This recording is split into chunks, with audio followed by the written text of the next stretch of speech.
உண்டானது எல்லாவற்றையும் வர்ற வருமானத்தையும் அவன் இது வரைக்கும் வயல்ல விளைஞ்சிருக்கோம்ல, அதையும் கொடு, வயலையும் கொடுங்க.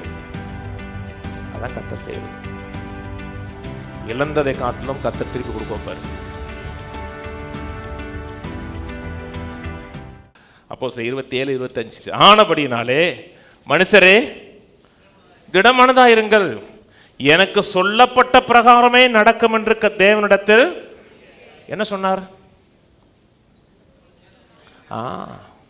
உயிர் சோதனை ஏற்படாதுன்னு என்ன சொன்னாரோ அப்படித்தான் நடக்கும்.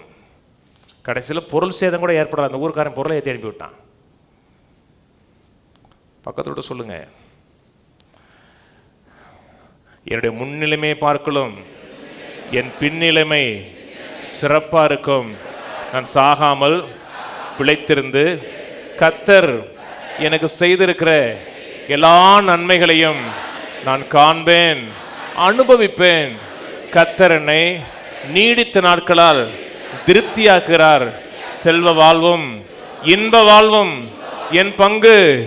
தேவன் எனக்காக வகுத்து வைத்திருக்கிற பெரிய திட்டங்களை காண்கிறேன், இன்னும் பெரிதானதை நான் காண்பேன். இதுதான் உங்களுக்கு சொல்லப்பட்டது. 1000 காற்று அடிக்கட்டும், புயல் அடிக்கட்டும், கடன்காரன் வந்து தட்டட்டும், ஒரு நாள் அவனுக்கு கடன் கொடுக்குற மாதிரி நான் மாறுவேன். இன்னைக்கு வாசலை நிற்கிறவன் நாளைக்கும் வாசலை நிற்பான். உங்கள்கிட்ட கேட்க அன்னைக்கும் கேட்பான். அன்னைக்கு உன் கை மேலே நிற்கும். அதை பாருங்க, அதை பேசுங்க, அதுக்கு பேரிடுங்க. நான் கடன்காரன் கிடையாது, நான் கடன் கொடுக்குறவன். நான் வியாதியஸ்தன் அல்ல, நான் சுகமானவன். நீங்கள் எதை காண்கிறீர்களோ, எதை பேசுகிறீர்களோ அதுக்கு நீங்கள் பேர் எடுக்கிறீர்கள். மார்க்கில் சொன்னார், மார்க் 16:20 அவர்கள் புறப்பட்டு போய் எங்கும் பிரசங்கம் பண்ணினார்கள், புறப்பட்டு போய் எங்கும் ப்ரொக்ளைன் பண்ணார்கள். கர்த்தர் அவருடைய கூட கிரியை நடப்பித்து அவர்களால் நடந்த அடையாளங்களினாலே வசனத்தை ப்ரொக்ளைன் பண்ணினார்கள், உறுதிப்படுத்தினர். வாயை திறந்து சொன்னார்கள், சொன்னதை கர்த்தர் உறுதிப்படுத்தினர். கையில் காசு இருக்குது முக்கியம். காசு இருந்தால் நல்லது, இல்லாட்ட கூட ஒன்றும் பிரச்சனை இல்லை. வசனம் இருக்கா? வசனம் தான் அனைத்தையும் உருவாக்கினது. இன்னைக்கு இருக்கிற காண்கிற அத்தனை உலகத்தையும் உருவாக்கினது வசனம். வசனம் இருக்குன்னா ஏசு இருக்காரு அர்த்தம். சகலத்தையும் உருவாக்கக்கூடிய பவர் இருக்குன்னு அர்த்தம். கர்த்தர் மாற்றி கொடுப்பாருங்க.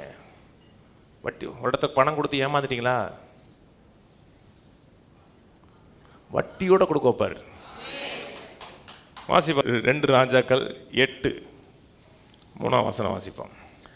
7 வருஷம் சென்ற பின்பு இந்த அம்மா தெரியும்ல, இந்த எலிசா காலத்தில் இந்த ஒரு அம்மா பிள்ளை மறித்து அப்புறம் சுகமாகி சூனேமியால். அந்த அம்மாவுக்கு எவனும் பேர் வைக்கலை, சூனேமியால்னு வச்சுட்டாங்க. அந்த அம்மா பஞ்சம் வரப்போது தீர்க்கதை சொல்கிறான், ஊரை விட்டு போயிருந்தான். எப்பவுமே கர்த்தர் சொன்ன வார்த்தையே, தேவ மனுஷன் சொல்கிற வார்த்தையை மதிக்க கற்றுக்கணுங்க. அவர் என்ன சொல்கிறாரு அப்படின்னா கஷ்டம். போகிறாங்க, 7 வருஷம் கழிச்சு திரும்பி வர்றாங்க. கரெக்டாக அந்த நேரத்தில் ராஜா எலிசாவை பற்றி கேட்குறாரு. கரெக்டாக அந்த அம்மா வர்ற நேரமும் டாப்பிக்கும் அதே டாபிக். இவங்க வந்து தன் சொத்தை பற்றி முறையிட வர்றாங்க. அப்போ தான் அந்த பிள்ளையை உயிரோடு எழுப்பினதை பற்றி அவன் பேசிகிட்டு இருக்கான்.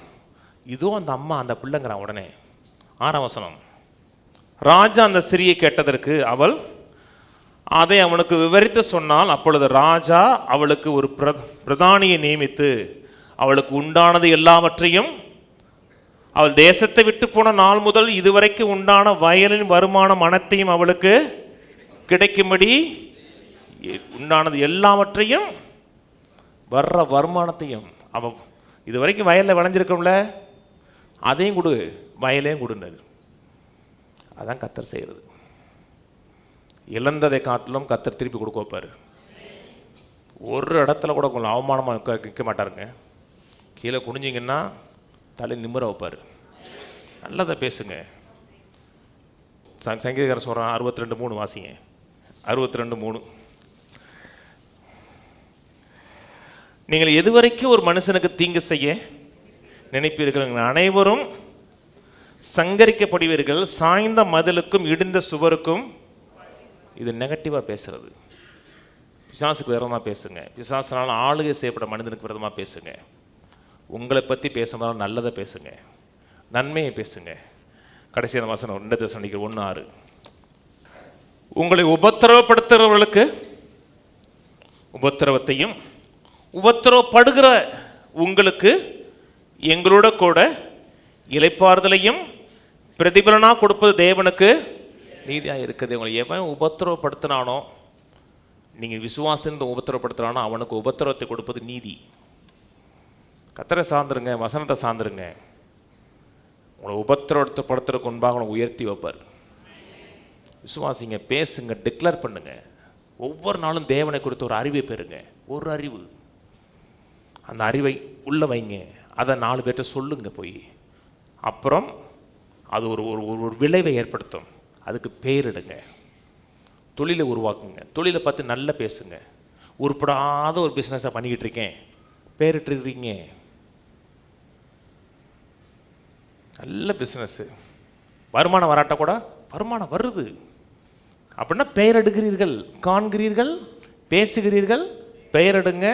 இன்னைக்கு அற்பமாக இருக்கலாம், சம்பூர்ணமாக இருப்பீங்க. ஹிஸ்ட்ரி மேக்கராக, பில்லியனராக, மில்லியனராக இருப்பீங்க.